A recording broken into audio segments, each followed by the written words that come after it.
Bonjour Nina, bienvenue à la Baraque Horta. Merci.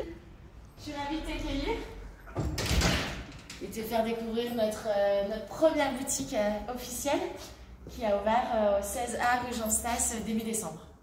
Est-ce que tu peux nous parler un peu de ton parcours et comment tu en es venue à ouvrir Horta? Bien sûr, alors moi j'ai ouvert Horta, j'ai eu l'idée d'Horta donc il y a 5 ans, donc 5 ans et demi je dirais. Je travaillais au milieu de la mode et je trouvais que sur le marché, il y avait une vraie constatation de la part de moi et mon associé Gauthier Provost qu'il manquait une marque éthique mais également abordable. C'était vraiment le gros projet d'Horta. Et donc on avait soit la fast fashion, soit vraiment des marques beaucoup plus onéreuses et pas forcément fabriquées en Europe. Et donc je trouvais qu'il y avait un vrai manque.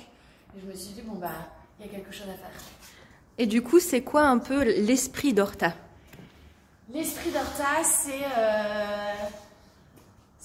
alors bien sûr, on a différents types de clientes, je dirais, mais la base de la base, il y a 5 ans, c'est la cliente qui aime la mode. Parce que oui, on est éthique, on fait notre combat, c'est notre fabrication, c'est la transparence, c'est d'éduquer la cliente sur le vrai prix d'un vêtement.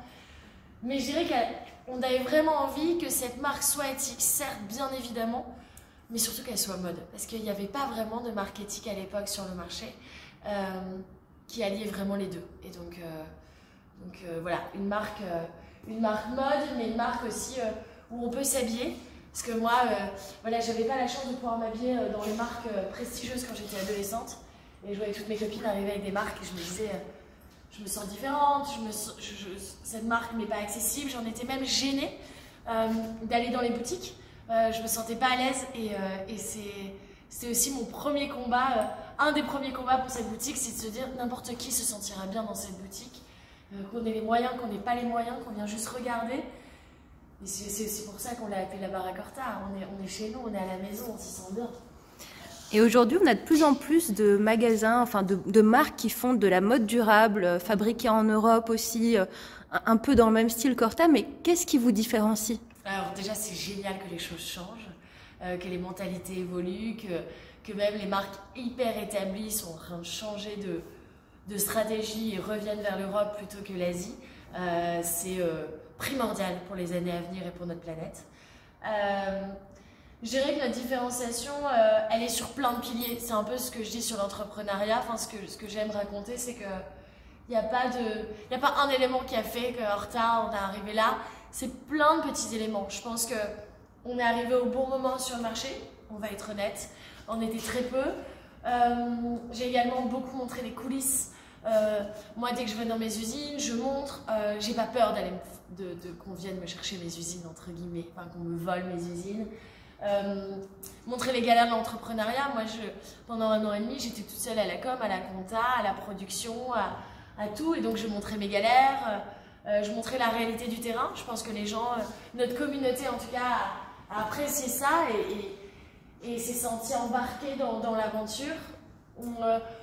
Voilà, pendant longtemps, le site en ligne, l'e-shop a vraiment mis du temps à démarrer. J'ai multiplié les pop-up. Je faisais des allers-retours avec ma Fiat. Des fois, j'en faisais 4 dans le mois. Et donc, je pense que d'être omniprésent, j'ai pas eu la chance, c'est vrai que là aujourd'hui, Horta a 5 ans et demi, ça fait 1 an qu'on a un bureau de presse, mais pendant 4 ans, j'ai pas eu de bureau de presse, j'hésitais pas à envoyer des mails aux journalistes, voilà, donc je pense que c'est essayer, perdurer, il y a un petit facteur chance, mais je dirais aussi énormément de travail, c'est ce qu'on voit pas derrière, mais voilà, je suis tombée aussi sur, j'ai une équipe aussi maintenant incroyable, on est une petite trentaine, et voilà, j'ai trouvé des vrais faits sur mon chemin, donc assez incroyable. Et toi, ton quotidien d'entrepreneuse aujourd'hui en termes de charge de travail, à quoi ça ressemble? Ça ressemble à quoi mon quotidien? C'est tous les jours différents. J'aime bien parler de positif avant de parler de négatif, donc je dirais que le positif, c'est que je peux articuler mes journées comme je le souhaite. Je peux aussi décider voilà, j'ai une urgence avec mon fils, je peux m'adapter, mais voilà, donc ça change, ça c'est une vraie chance en tant qu'entrepreneur. Je dirais que ça commence dès le réveil, parce que forcément je check mes mails, je check les réseaux, les chiffres, mon tableau de bord, Voilà, et je dirais que ça ne s'arrête jamais. Après, je suis quelqu'un de passionné par mon job, j'adore ce que je fais, vraiment. J'aime presque tous ces aspects, mais je dirais que ça ne s'arrête jamais. Je dirais que c'est entre 16 et 17 heures par jour. Aujourd'hui, je suis entourée d'une grosse équipe, donc c'est un job aussi qui évolue sans cesse. Je dirais que tous les 4 mois, mon job et mon rôle dans la société évolue, ce qui est hyper agréable. On ne s'ennuie jamais, mais il est différent, il est challenging, il est excitant et stressant. Tu as vu ce dégradé, je me permets? Oui, oui. C'est un dégradé de couleur et tout est fait en magie. Donc j'en profite, la peinture est pentagone du sol au plafond. Et le dégradé a été fait par 2 graffeurs spray art belges, une petite équipe de pépites qui nous a accompagnés sur ce projet. J'en profite pour montrer leur talent. Et toi, Marion, quelles sont tes pièces préférées chez Horta? Alors forcément j'en ai plein parce que je suis toujours à la tête de la direction artistique chez Horta, donc je travaille main dans la main avec notre équipe de stylistes. Mais je dirais que c'est déjà il y a les premières pièces que j'ai créées toutes seules, forcément il y a un petit côté nostalgie et je suis hyper fière qu'elles nous suivent encore aujourd'hui.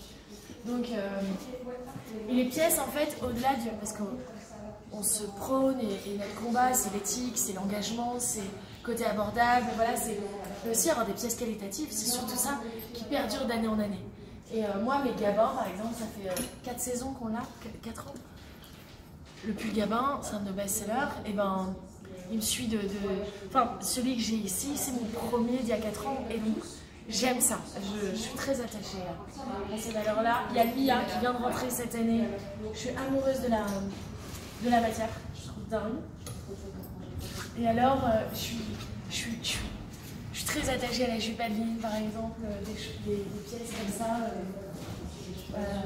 parce que c'est la pièce qu'on peut mettre, qu'on est grossi, qu'on n'est pas grossi, on s'en fout. On peut la mettre, on s'y sent bien, et on l'a déclinée dans un nombre de prints incalculable. Et en fait, c'est la jupe élastique, tu rentres un gros pull dedans et tu te sens juste bien. Tu ne te sens pas trop serré, tu peux manger, tu peux vivre. Et c'est ça en fait. Ce qui me motive aujourd'hui pour créer, ou ce que j'ai toujours en tête, c'est de me dire qu'on habille la femme de tous les jours. La femme qui court, parce que, enfin personnellement je suis toujours en retard, donc je cours toujours.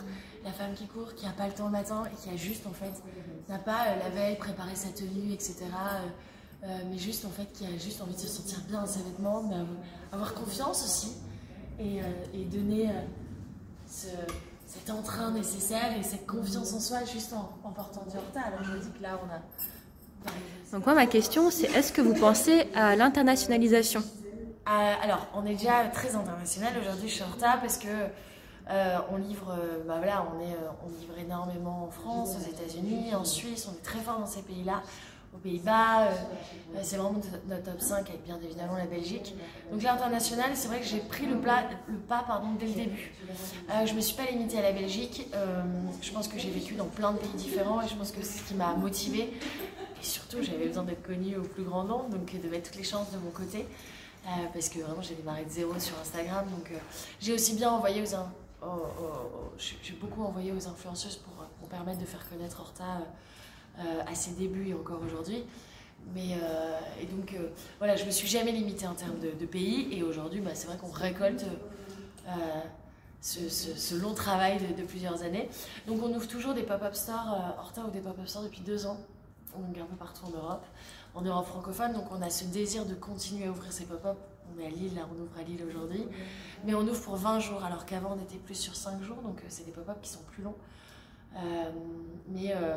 Bien sûr, on est au printemps en semaine depuis 2 ans, mais bien évidemment, le retail, en fait, on a ouvert à Bruxelles face à une forte demande. Nos clientes nous demandaient tous les jours, quotidiennement.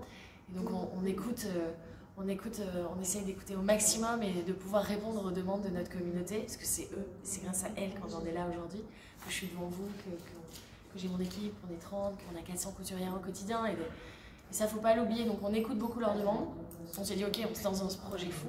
On se rend compte que c'est un vrai carton, que nos clientes sont au rendez-vous, que ça nous permet vraiment de nous faire davantage connaître. Donc, c'est quelque chose qu'on réfléchit, mais on aime bien faire les choses pas à pas. On a encore une petite structure, malgré qu'on grandit très vite. chaque décision qui est prise chez Horta doit être rentable, entre guillemets. C'est aussi le fait que nos marges sont très faibles. Donc on y va petit à petit, mais non, petit à petit, on ouvre à Knock déjà cet été, hein, mais on ouvre pour 4 mois. On ouvre vraiment sur la saison estivale, donc on s'amuse comme ça, mais oui, bien sûr qu'il va y avoir d'autres ouvertures, en tout cas je vous le souhaite. Je te fais un petit tour de la boutique parce que j'aime bien expliquer ce qu'on voulait pour cette boutique, parce que c'est vrai que personnellement, aussi bizarre que ça puisse paraître, ça n'a jamais été un rêve d'ouvrir une boutique personnellement. Je me disais qu'il était impossible pour une marque produisant en Europe, faisant des marges si faibles, comme je te le disais juste avant. Je me disais qu'on ne pourra jamais avoir une boutique à côté des grandes que l'on connaît depuis. Enfin, moi, je les connais depuis qu'ils sont tout jeunes. On est entouré d'Essentiel, de Carhartt, d'Yves et Camille. En face, on a RS de la maison Chanel, Caudalie. Voilà, c'est des enseignes très prestigieuses. Et donc, je me disais, c'est pas pour nous, en fait. On a une marque des réseaux sociaux et en fait, Horta a bien grandi. Donc on avait un cahier des charges qui était assez clair. On avait envie d'une boutique, comme je te le disais, on se sent bien. On ne se sent pas jugé, on se sent à l'aise juste pour venir voir, juste pour faire du léger vitrine, juste pour voir le dégradé de couleurs. On s'est lancé le pari fou, que tout soit belge. J'avais envie, donc comme je te disais, on fabrique entre la France et le Portugal, l'Italie également. Et j'avais envie, je me disais, ok, je veux que nos valeurs-là, qui m'animent, moi, tous les jours, qui me donnent envie de me lever tous les jours, perdurent dans la boutique. Et donc, on s'est dit, ok, on veut tout faire en Belgique. Donc, la peinture vient de chez Pentagone, qui sont à Charleroi. Charleroi ou Namur, j'ai un doute d'un coup. Pentagone, si vous m'entendez, je suis désolée. Les trains viennent de Charleroi, ont été faits sur mesure par un ferronnier. Les miroirs ont été faits à Bruxelles, tous les meubles ont été faits sur mesure chez Custom Cut, qui est une équipe de jeunes, une start-up de jeunes menuisiers qui ont un talent fou, qui est basé à Anderlecht, et ils font pour le pro et pour le perso. C'est bon à savoir. Les équipes sont belges. Voilà. Mais la lessive est fait à Charleroi. Le parfum est fait dans le laboratoire également à Charleroi. Enfin, tout est belge en fait. Voilà, du sol au plafond, les poufs dans la vitrine, les poufs ici faits sur mesure sont faits à Scarbeck. Et donc, voilà, si vous pouvez retrouver des interviews de tous nos artisans sur notre page Instagram Horta Store. Et on a voulu les mettre davantage en avant. Donc voilà, on avait vraiment cette envie et comment on dit cet objectif. Et ensuite, on a eu l'idée, mes architectes, parce qu'on s'est entouré d'un cabinet d'architectes belges qui sont Jeanne et Olanto, Roncarré, qui sont deux architectes belges. On a vraiment eu un vrai coup de cœur, parce qu'on travaille beaucoup au feeling et au coup de cœur chez Horta. Et ils nous ont proposé ce projet fou de partir en dégradé. Alors pourquoi le dégradé? Parce qu'en fait, on voulait cette consonance belge. Et on s'est dit, ok, on veut partir de la couleur de briques rouges. Tu vois, les maisons en briques rouges, etc. Alors au début, tu vois, quand tu dis, ok, je fais mes cabines en rouge, tu vois, la couleur de la brique, tu te dis, certainement l'idée tout d'un coup. Et j'ai validé le tapis, j'ai validé. Il faut savoir qu'il n'y avait pas de mur, par exemple, ici. Tout a été fait sur mesure par deux artisans. Et en fait, bah voilà, comme je te disais, bah, les assises, tu vois, ça c'est fait à Anderlecht et ça c'est à Scarbeck. Et donc cette idée de briques rouges, et en fait ils m'ont proposé ce dégradé, j'ai trouvé l'idée folle, osée. On avait aussi cette boutique, on l'a fait en 2 mois de travaux, donc ils avaient 4 jours pour peindre, il n'y avait pas de lumière, etc.